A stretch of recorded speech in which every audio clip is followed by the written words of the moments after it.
स्त्री जितने पूरे विश्व में लोग कथा श्रवण कर रहे हैं, देश विदेश में बैठकर भक्त इस पवित्र प्रांगण में बैठकर कथा श्रवण कर रहे हैं, वो अपने भीतर एक उतारिएगा। पुरुष और स्त्री में एक अंतर है।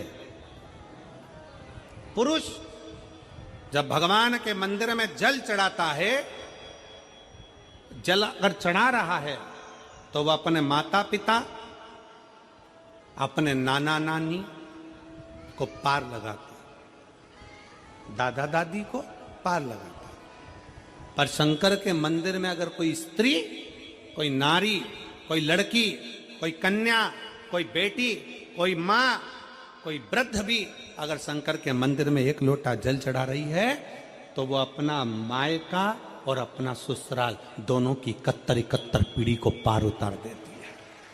और कितना सुंदर कहा माता पार्वती जी ने भगवान शंकर से अमरनाथ की गुफा में प्रश्न करते हुए कहा कि पुरुष भगवान की सेवा में लगे, भजन में लगे, मंत्र उच्चारण में लगे तो उसका फल पुरुष को प्राप्त होता है, पर अगर स्त्री, नारी अगर भगवान शंकर की आराधना में लगती है, शिव की भक्ति में लगती है, तो हे भोलेनाथ उसका फल किस किस को मिलता है। शिव महापुराण की कथा कहती है, भगवान शंकर का चरित्र कहता है, पुरुष का करा गया पुण्य पुरुष को प्राप्त होता है, पर केवल भारत की भूमि पर एक नारी एक ऐसी होती है, स्त्री ऐसी होती है जिसने अगर सोमवार का व्रत कर लिया, मंगलवार का व्रत कर लिया, तीज का व्रत कर लिया, चतुर्थी का व्रत कर लिया, छठ का व्रत कर लिया, पंचमी का व्रत कर लिया, नवरात्रे के व्रत कर लिए, कोई सा व्रत, कोई सी पूजन अगर भारत की भूमि हो, चाहे देश विदेश की नारी हो, अगर कोई स्त्री व्रत करती है तो उसका फल केवल स्त्री अकेली को नहीं मिलता, उसका फल उसके बेटे को, उसकी बेटी को, उसके पति को, उसके ससुर को, उसकी सास को और उसके मायके को, सबको प्राप्त होता है। ये नारी के द्वारा किया गया पुण्य का फल उसके पूरे परिवार को मिलता है, पूरे परिवार। शायद आप लोगों को मालूम है कि नहीं मालूम, हमें ध्यान में नहीं है, करवा चौथ का व्रत किसके लिए होता है? जम के बोलो जरा, इसके लिए करते हो? पति की लंबी उम्र के लिए, ठीक है।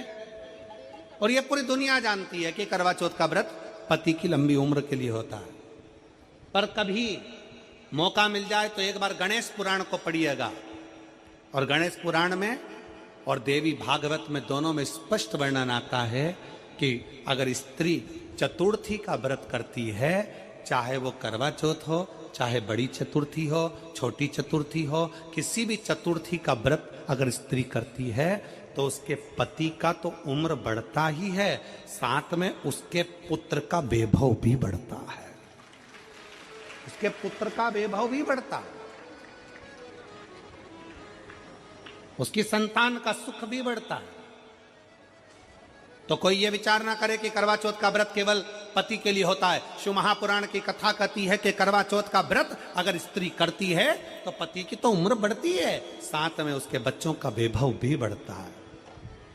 कोई व्रत अगर स्त्री करती है, नवरात्रे का व्रत कर रही है, नवरात्रे में उपवास रख रही है, उसका फल सबको मिलता है, उसके पूरे घर को प्राप्त हो, पूर्ण घर।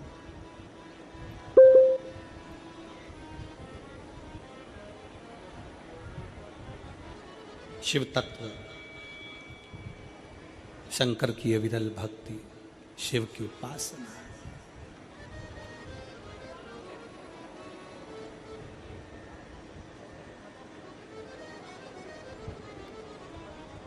सेवा का क्रम बढ़े।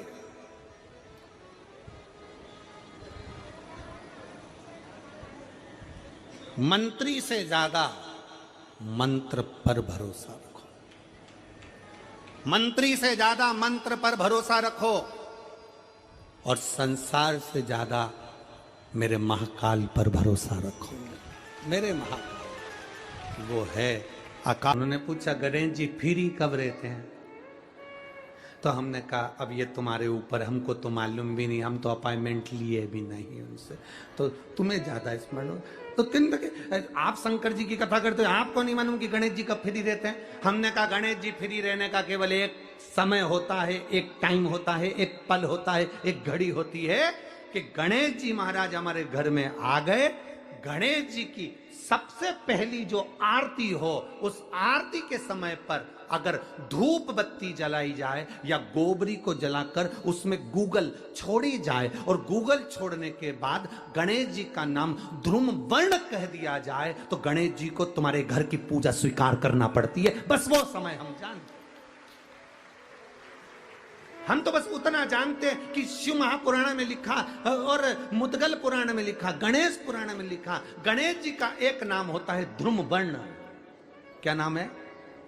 ध्रुम वर्ण गणेश जी का एक नाम होता है। जब हम धूप जलाकर और धूप लगाने के बाद में गणेश जी की सबसे पहली आरती करने के पहले अगर हम सबसे पहली आरती गणेश जी की कर रहे हो, अपने घर में स्थापना कर रहे हो, बिठा रहे हो, और तुम चाहते हो कि गणेश जी मेरे घर में आके मेरी पूजा को स्वीकार करें और जो मांगू मेरा गणेश मुझे दे 10 दिन के अंदर, तो पहला नाम लेकर पुकार लेना ध्रुम वर्ण विनायक, बैठो, बस काम हो गया। वो फ्री होकर आता है, वो बैठता है, अलमस्तता में बैठता।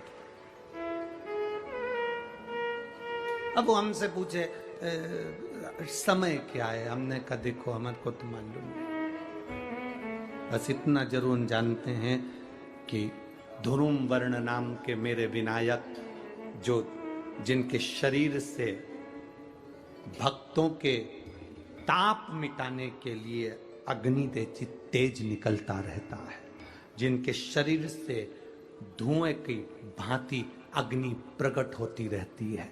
अग्नि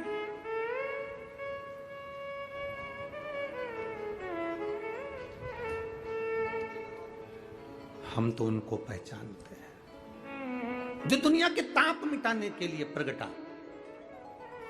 उनके शरीर से अग्नि धुआं तेज पुंज प्रकट हुआ।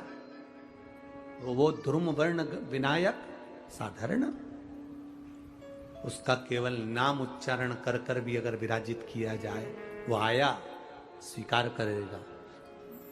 10 आप अभी तक बिठा लेते थे सिद्धि विनायक आओ, मयूरेश्वर आओ, भगवान को बल्लेश्वर पधारो, आपने बुलाया, आया, वो बैठा, वो ऐसा नहीं कि नहीं बैठा, पर हमें समय का भान नहीं हो पाया। हम किस समय पर भगवान को रिझाएं? परमात्मा को रिझाने का कोई समय होता है? भगवान को तो जब तुम्हारी मर्जी पड़ जाए, जब तुम्हारा दिल कर जाए, तब मेरे भगवान को रिझाने का प्रयास करो, वो तुम्हारे करीब में आकर बैठ जाएगा। जब तुम्हारा मन पड़े, जब तुम्हारी मर्जी पड़े।